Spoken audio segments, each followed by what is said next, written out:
ગુજરાતમાં ગેરકાયદે દબાણો કરી અને સરકારી જમીનો પચાવનારા લોકો માટે હાલ કપરોકાર ચાલી રહ્યો છે, કારણ કે દાદાનું બુલડોઝર રાજ્યના ખૂણે ખૂણે ફરી ગેરકાયદેસર બાંધકામો જમીનદોસ્ત કરી રહ્યું છે।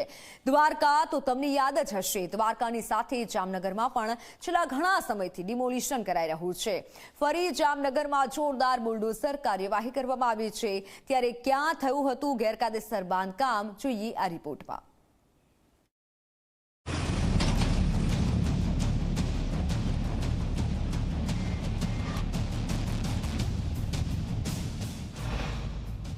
पहला बेट द्वारका में हटावाया दबाण।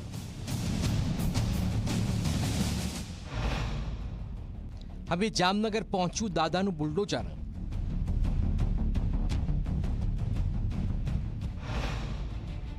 हवे क्या थवानुं छे डिमोलिशन।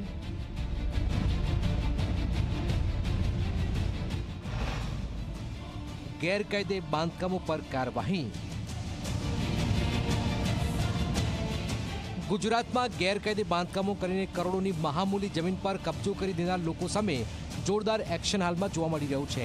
छेल्ला घणा समयथी दादानुं बुलडोजर फूल एक्शन मोड में जोवामां आवी रह्युं छे। ज्यां दबाणो देखायो त्यां पहोंचीने तेने जमीनदोस्त थई रह्युं छे। बेट द्वारका में जोरदार कार्यवाही बाद जामनगर में पण कार्यवाही कराई रही छे। नदीना पटमां खोटी रीते करेला आ दबाणोने कोर्पोरेशने पोलीसनी हाजरीमां ज तोड़ी पाड्या।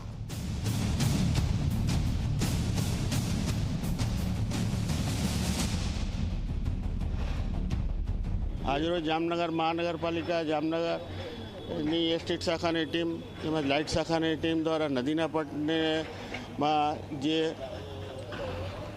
નદીના પટમાં 98,445 ફૂટ જેવી જગ્યા ઉપર ગેરકાયદેસર રીતે દબાણ કરવામાં આવેલ હતો અને એમાં 54,000 સ્ક્વેર ફૂટ જેવો ગેરકાયદેસર રીતે બાંધકામ કરવામાં આવેલ હતો। આ બેની આપણે બંનેની કિંમત ગણીએ તો 17.62 કરોડ રૂપિયા જેવી બંનેની કિંમત થાય છે। જામનગરના બર્ધન ચોક વિસ્તારમાં ઘણા સમયથી આ બાંધકામો થઈ ગયા હતા। નદીના પટમાં થયેલા દબાણોથી નદીની પહોળાઈ ઓછી થઈ ગઈ હતી અને તેના કારણે ચોમાસામાં શહેરમાં મોટી તકલીફ પડતી હતી।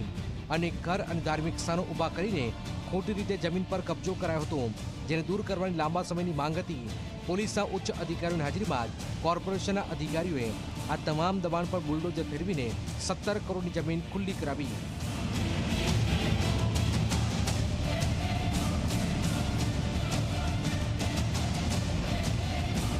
જામનગર શહેરના જે બચ્ચુનગર ને આસપાસના જે નદીનો એરિયો છે ત્યાં ઘણા બધા ગેરકાયદેસર કોમર્શિયલ અને જે રહેણાંકના બાંધકામ કરેલા છે અને આ બાંધકામ નદીના પટમે છે અને એટલા માટે જામનગરમાં ઘણા વખત જ્યારે વરસાદ આવે છે ત્યારે ફ્લડની પણ એ ગેરકાયદેસર દબાણને કારણે હાલત ઊભી થાય છે।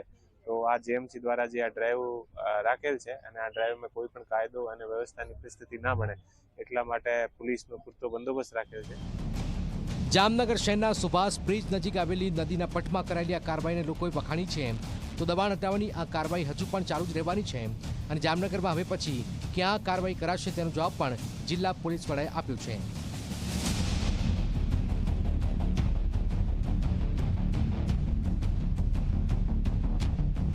આ અલગ અલગ જગ્યા જે શહેર में આપણે ઘણી જગ્યા છે ગેરકાયદેસર દબાણને કારણે ટ્રાફિકની વ્યવસ્થા અને બધી છે। તો અત્યારે જે નેક્સ્ટ અમારો છે આ બર્તન ચોક અને જે સુભાષ શાક માર્કેટ છે ત્યાં જે ગેરકાયદેસર દબાણ છે અને ત્યાંને દબાણને કારણે જે આમ પબ્લિકને જે પરેશાની થાય છે તો આ ઉપર કાલે આપણે જામનગર મ્યુનિસિપલ કોર્પોરેશનના કમિશનર સાહેબ અને અમે એક જોઈન્ટ વિઝિટ પણ કરી હતી બધી જગ્યા અને જોઈન્ટ વિઝિટ કરીને અને જે જગ્યા સૌથી प्रायोरिटी में लेवानो छे आ पण अमे नक्की कर्यो छे। गुजरात में एवा अनेक शहरों और नगरों छे के ज्यां आज प्रकारे कार्रवाईनी जरूर छे, कारण के महामूली सरकारी जमीन पर खोटी रीते बांधकाम करीने पछी ते जमीन पर दावो करी देवाय छे, त्यारे आवी कार्रवाई सतत चालती ज रहे एवी आशा। मुस्ताक दल।